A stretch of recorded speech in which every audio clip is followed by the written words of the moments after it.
नमस्कार, मैं हूं युगल किशोर और आप देख रहे हैं SP24/7। हिमाचल प्रदेश के मुख्यमंत्री जयराम ठाकुर ने कुल्लू जिला के आनी विधानसभा क्षेत्र के दौरे के दौरान 234 करोड़ रुपए के उद्घाटन व शिलान्यास किए। उन्होंने निर्मल बस अड्डा समेत कुल 31 योजनाओं के उद्घाटन और शिलान्यास किए। हिमाचल प्रदेश के मुख्यमंत्री जयराम ठाकुर ने कुल्लू जिला के आनी विधानसभा क्षेत्र के नीरमन खंड के दौरे के दौरान 234 करोड़ रुपए के उद्घाटन और शिलान्यास किए, जिसमें नीरमन बस अड्डा समेत विभिन्न विभागों की 31 योजनाओं के उद्घाटन और आधारशिला रखी। उन्होंने नीरमन के कपूरधार में 72वें राज्य स्तरीय वन महोत्सव का शुभारंभ करते हुए कहा कि प्रदेश भर में 1 करोड़ 40 लाख पौधे रोपने का लक्ष्य रखा गया है। आज और कल 2 दिनों में ही प्रदेश भर में 11 लाख पौधे रोपने का लक्ष्य रखा है। उन्होंने कहा कि राज्य स्तरीय वन महोत्सव की शुरुआत एक अभियान के रूप में एक बड़ा लक्ष्य हासिल करने के लिए की जा रही है। वनों के संरक्षण में वन विभाग के साथ स्वयं सहायता समूह, महिला मंडल भी महत्वपूर्ण भूमिका निभा रहे हैं।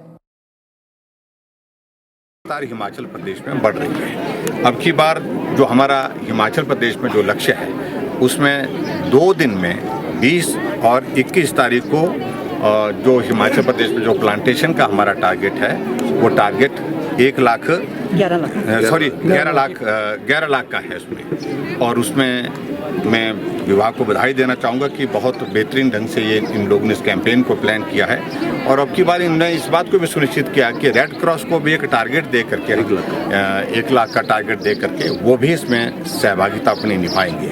और दूसरी बात, एक और चीज़ को लेकर के जो हमने जो बातचीत की है और उसमें उसको लेकर के विभाग आगे बढ़ करके काम कर रहे हैं, क्योंकि हिमाचल प्रदेश में अब की बार हमारा स्टेटहुड का जो 50 साल पूरा हुए हैं, 51वें वर्ष चले हैं। और जो जितने भी वार्ड्स हैं हिमाचल प्रदेश में, पंचायतों के वार्ड्स हैं, हर एक पंचायत में 51 प्लांट्स का हर वार्ड में देने का हमने निर्णय किया है। NH चंडीगढ़, मनाली सहित अन्य क्षेत्रों में पशुपालन विभाग के द्वारा टैग किए गए बेसहारा गौवंश को छोड़ा जा रहा है। इस समस्या के कारण कई बेसहारा गौवंश सड़कों के किनारे सैकड़ों के हिसाब से जगह जगह झुंडों में देखे जा सकते हैं। इस समस्या के कारण कई बेसहारा गौवंश वाहनों के हादसों का शिकार हो जाते हैं, बल्कि कई दफा बेमौत भी मारे जाते हैं। गौरतलब है कि प्रदेश सरकार ने बेसहारा पशुओं की समस्या के समाधान के लिए पंचायत स्तर पर पालतू पशुओं का पंजीकरण और टैगिंग करवाना अनिवार्य किया है। पशुओं की टैगिंग पशुपालन विभाग करता है और इसका रिकॉर्ड पंचायत स्तर पर दर्ज होता है। इस कार्य को सही ढंग से संचालित करने के लिए पंचायती राज, NHAI, लोक निर्माण विभाग, पशुपालन विभाग को साझा जिम्मा सौंपा गया है। लेकिन चाक चौबंद व्यवस्था होने के बावजूद फिर भी टैग किए गए बेसहारा गौवंश को सड़कों पर छोड़ा जा रहा है। हिमाचल प्रदेश में कोई गौवंश की समस्या नहीं है, ये एक कुरीति का रूप ले चुकी है। देखिए, इस कुरीति में सरकार का और प्रशासन का बराबरी का योगदान है उन स्वार्थी लोगों के साथ में जो सड़कों पर अपने गौवंश को बेसहारा छोड़ते हैं। देखिए, पंजीकृत गौवंश आज सड़कों के ऊपर भरमार लगी हुई है। जब पंजीकृत गौवंश जब सड़कों पर छूट रहा है, उसके ऊपर कार्रवाई सरकार के द्वारा नहीं हो रही है, प्रशासन के द्वारा नहीं हो रही है, तो इसका मतलब ये है कि स्वार्थी लोगों के साथ में सरकार और प्रशासन मिले हुए हैं, चाहे वो वोट के लिए है, चाहे अपने संबंधों के लिए है। वर्तमान में आप देखिए, घायल पशु सड़कों के किनारे महामारी का कारण बनते जा रहे हैं, लेकिन सरकार खामोश है। आपने मामला ध्यान में लाया, इस बारे में मैं ऑलरेडी एनिमल हस्बेंड्री डिपार्टमेंट के डिप्टी डायरेक्टर से और उनके जो डॉक्टर्स हमसे मीटिंग कर चुका हूं। और जो आपने आज संज्ञान में लाया, ये मामला मेरे ध्यान में है। इसमें 2 तरह के केसेस हैं। एक केसेस तो ऐसे हैं जिसमें टैगिंग हुई है और वो लोगों ने उनको रोड पे छोड़ दिया। दूसरे कुछ ऐसे हमारे स्टे कैटल हैं जिनमें उन्होंने टैग को निकाल दिया। तो मैंने 23 को इसकी रिव्यू मीटिंग रखी है, जिसमें मैं एनिमल हस्बेंड्री के डिप्टी डायरेक्टर उनको भी बुला रहा हूँ। और जो जैसे उन्होंने बताया कि टैगिंग इसमें एनिमल हस्बेंड्री डिपार्टमेंट करता है और जो उसका रिकॉर्ड है वो पंचायत मेंटेन करती है। तो जैसे आपने ध्यान में लाया, जिन लोगों ने ये स्ट्रे कैटल को रोड पे छोड़ा होगा उनके अगेंस्ट हम जो भी कार्रवाई आवश्यक होगी वो करेंगे। और दूसरा, हम एक और मीटिंग भी करने जा रहे हैं जिसमें जो स्टेक होल्डर डिपार्टमेंट है, चाहे उसमें PWD है, चाहे पंचायत है, चाहे एनिमल हस्बेंड्री है और कंसर्न SDMs हैं, ताकि इस तरह की जो प्रवृत्ति है इसको किस तरह हम रोक पाएँ, ताकि जो कैटल हैं वो रोड पे ना आए और उनको इंजर्ड ना हो और उनका ध्यान रखा जाए। पहले तो मैं बताना चाहती हूँ कि जो भी लावारिश पशु हमारे रोड पे घूम रहे हैं तो और उनके कानों पे जो टैग लगे हैं वो हमारी सरकार ने जो है एक फ़ायदे के लिए ही लगाए हैं, लेकिन इसमें उन लोगों की गलती है जो कि लावारिश पशुओं को रोड पे इस तरीके से छोड़ रहे हैं। तो इसके बारे में मैं प्रशासन को भी और जो भी अदर डिपार्टमेंट्स हैं, वेटनरी हो गया जैसे, और अपनी हिमाचल प्रदेश सरकार से भी मजबूती से इसके बारे में बात करूंगी और उन्हें अवगत करूंगी ताकि एक टीम इस तरीके की गठित की जाए जो कि उन पे चेक रखे और इस तरीके की प्रॉब्लम्स क्रिएट ना हो। पौंग बांध विस्थापितों की परेशानियां दिनों दिन बढ़ती जा रही है। एक तरफ अपनी जन्मस्थली को छोड़ने का दर्द, दूसरा अगर जगह मिली भी तो कोसों दूर यहाँ पहुँचने के लिए कई घंटों का सफर करना पड़ता है। यातायात की साधनों की व्यवस्था सही ना हो तो ऐसी जगह पहुंचना भी एक सपने के समान होता है। आजकल पौंग बांध विस्थापितों को अपनी आवंटित भूमि जो कि उन्हें राजस्थान में मिली है वहां पर पहुंचना एक सपने के समान बन गया है। बता दें कि कई अरसे से राजस्थान जाने वाली पठानकोट घड़साना बस सेवा बंद होने के चलते ये किसान खासे परेशान हैं। कोरोना काल से बंद हुए पठानकोट से घड़साना रूट का शुरू होने का इंतजार पौंग विस्थापित कर रहे हैं। 1974 से लेकर आज तक हमारे जितने भी डैमोस्ती भाई हैं जो कि पौंग बांध बनने के कारण विस्थापित हुए थे, वो उनकी पहले ही बहुत सी समस्याएं हैं राजस्थान से लेकर, चाहे उनके मुरब्बे बहाली की बात हो, चाहे उनकी अपनी फसलों की देखभाल करने के लिए जाना हो, चाहे वहाँ पर रहने की समस्या हो। आज तक वो पीड़ित ही रहे हैं और पीड़ित होते ही जा रहे हैं। और अब एक और समस्या उनके सामने आ गई है।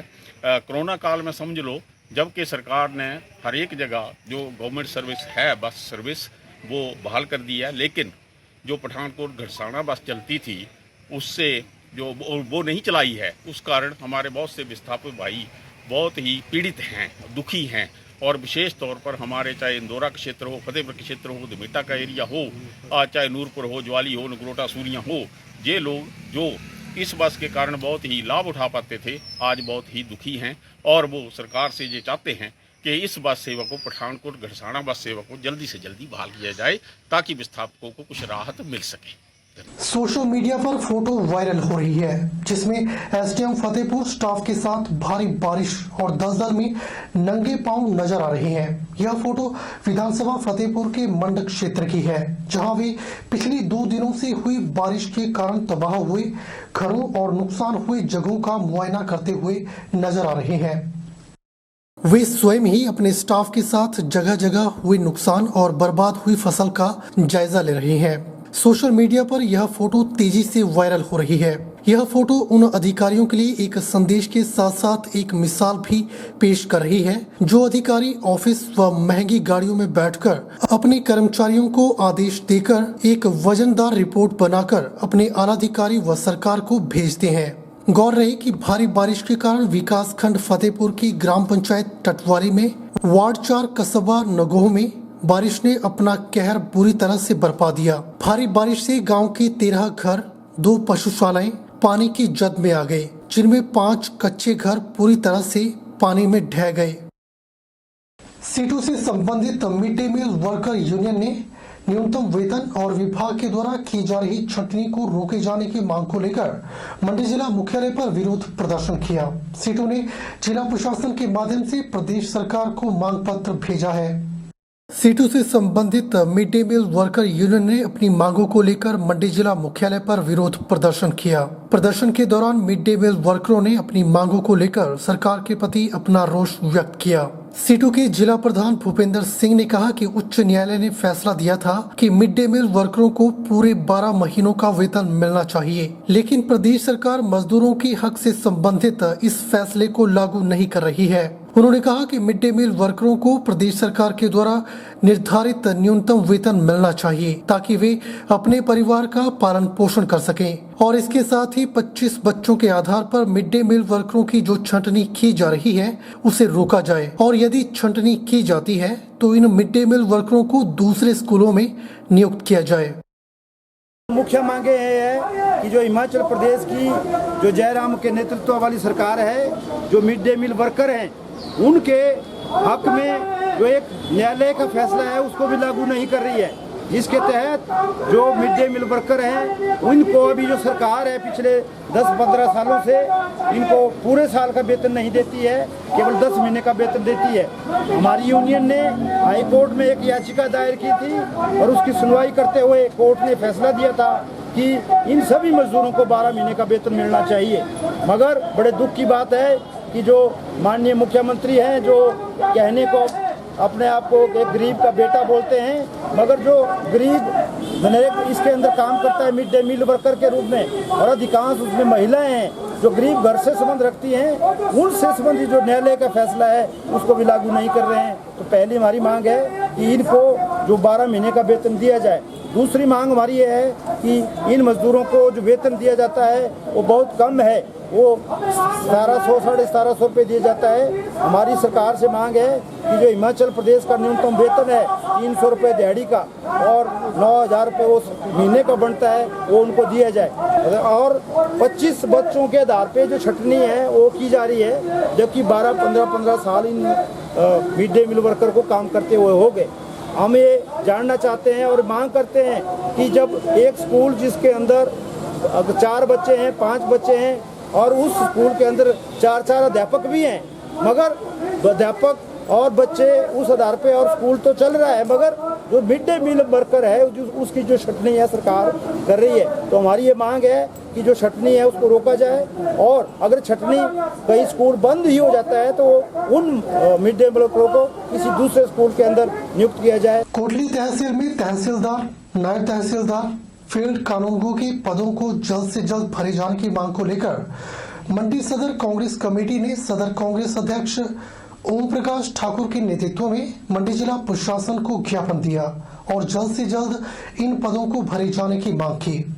मंडी सदर कांग्रेस कमेटी के द्वारा अध्यक्ष ओम प्रकाश ठाकुर के नेतृत्व में मंडी जिला उपायुक्त को ज्ञापन दिया गया। सदर कांग्रेस कमेटी के महासचिव शिवराम मलेर ने कहा कि पिछले 3 महीनों से कोटली तहसील में ना तहसीलदार है, ना नायब तहसीलदार है, ना फील्ड कानूनगो है और 8 पटवार सर्कल काफी समय से खाली चल रहे हैं, जिसके कारण तहसील में राजस्व से संबंधित किसी प्रकार के काम नहीं हो रहे हैं और लोगों को प्रमाण पत्र बनवाने के लिए दर दर भटकना पड़ रहा है। शिवराम ने कहा कि ज्ञापन के माध्यम से मांग की गई है कि कोटली तहसील में इन पदों को जल्द से जल्द भरा जाए ताकि लोगों को परेशानियों का सामना न करना पड़े। पिछले 3 महीने से कोटली में ना तहसीलदार है, ना नायब तहसीलदार है, ना फील्ड कानून है और हमारे 8 पटवार सर्कल काफ़ी दिनों से खाली पड़े हैं। कोई वहाँ काम राजस्व से कोई भी काम वो नहीं हो रहा है। और हमारे आजकल बच्चों को जैसे चरित्र प्रमाण पत्र बनाना है या बोनाफाइड बनाना है तो उनको दर दर भटकना पड़ रहा है, उनको बहुत मुश्किल हो रही है। और लोगों आजकल बरसात का मौसम है और कहीं कोई ऐसी दुर्घटना हो जाती है तो फौरी राहत के लिए या कोई भी राजस्व अधिकारी नहीं है वहाँ, तो इससे हमारी ये है कि शीघ्र जो है सरकार वहाँ तहसीलदार पोस्ट करे और नायब पोस्ट करें और जो हमारे 8 पटवार सर्कल है वहाँ भी जल्दी जो है पटवारी लगाए ताकि लोगों को परेशानी का सामना ना करना पड़े। सदर क्षेत्र के जो कोटली क्षेत्र है, जो कांग्रेस के समय में वहाँ पे तहसील दी गई और अदर सुविधाएं दी गई, वहाँ पे आज स्टाफ की बहुत ज़्यादा कमी है।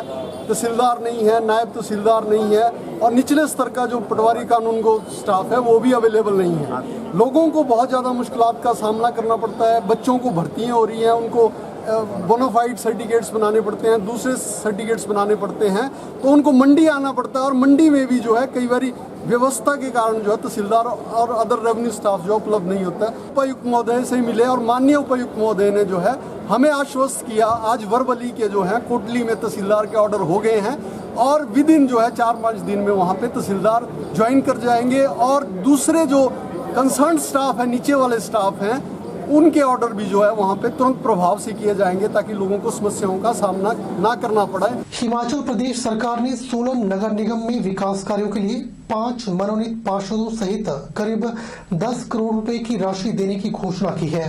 यह बात भाजपा नेता डॉक्टर राजेश कश्यप ने पत्रकार वार्ता के दौरान कही। डॉक्टर राजेश कश्यप ने बताया कि 5 मनोनीत पार्षदों का चयन उनकी योग्यता को देखकर किया गया है ताकि सभी वर्गों का विकास सुनिश्चित हो सके। डॉक्टर कश्यप ने कहा कि हाल ही में करीब 2 करोड़ रुपए की राशि 2 सप्ताह पहले प्रदेश सरकार ने नगर निगम सोलन को दी थी और अब करीब 8 करोड़ रुपए की राशि देने की घोषणा की गई है। उन्होंने कहा कि अब भाजपा कांग्रेस के साथ मिलकर सोलन नगर निगम का विकास करेगी और विकास कार्यों में कोई कमी नहीं आने दी जाएगी। मैं भारतीय जनता पार्टी सोलन की ओर से माननीय ठाकुर जयराम जी का बहुत बहुत धन्यवाद करता हूं कि सोलन नगर के लिए 5 जो है नॉमिनेटेड पार्षद अभी 2 दिन पहले जो है नॉमिनेट हुए हैं।